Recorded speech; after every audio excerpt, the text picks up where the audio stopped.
Do you have any sort of inkling as to why that's happened? Because as a listener, is it pleasant to, as a listener, to actually listen to that conflict all the time?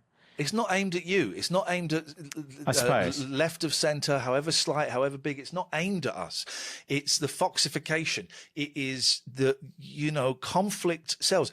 At this precise moment in time, right-wing, alt-right, extreme right, and I would suggest talk covers all of those things. Phone-in radio it sells. It's big money, and it gets huge. Talk never actually got huge numbers, but it makes money. And it goes viral, and it trends on Twitter. Yeah, when someone says something silly about concrete, Mike Graham, who I used to like. I blocked him a while ago. I used to like, and he told me he doesn't believe a single word he says. He just knows that it gets a reaction and it gets listens. Saying you can grow concrete and then going on the Jeremy Kyle show and doubling down. How the fuck is Kyle allowed on a national radio station after his history? Because people love that.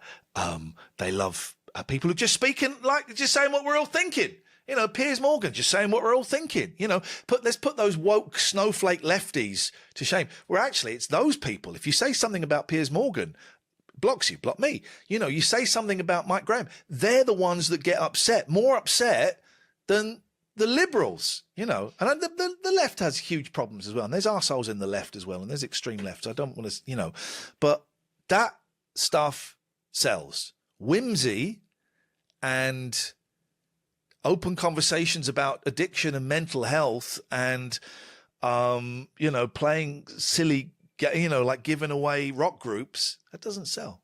But it's weird, isn't it? Because actually, when you really look at it, like you said, the talk numbers have never been huge. GB News has fallen fairly flat on its face. Like Murdoch's thing will win.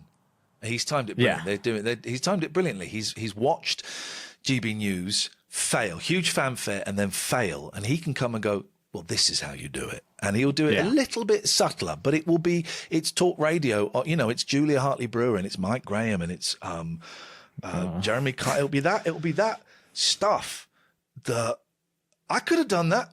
They asked me to do that stuff at Talk Radio. They asked me to do it, and I refused to do it. I have my dignity. I cannot pay my mortgage. That's it. That's. Was there ever a temptation?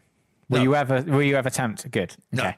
No. Never. But do you think there's a lot of, because you mentioned Mike Graham there saying he doesn't believe a word he says. This was about 3 or 4 years ago. He said it. So maybe his position has changed, but that's what he told me. Do you think there's a lot of presenters, etc., that are just jumping, like, because I often watch these things or listen to I mean, I don't often watch these things, but you know what I mean, and you look at it and you go, but I'm not sure you actually believe in this. Like, I'm not sure you actually believe what you're saying right now. I just feel like you're doing it to get the job or the money. Julia believes it. I had a huge row with her once in the adverts during Sky because she said something so horrible about a dead child. And in the break, I said, you are a fucking disgraceful human being. She believes it. Might believe it. I don't know. You can. Wooten believes it. The one I find fascinating is Dolan. Find him fascinating because he used to be a Lib Dem. And I think he has painted himself into a corner where he's done that mask thing and it blew way bigger than he was ever expecting it to. And he's had to double down. And the whole community, the comedy community turned against him. And so he's had to double down and go to GB News. And it's a car crash. And I find him fascinating, that change.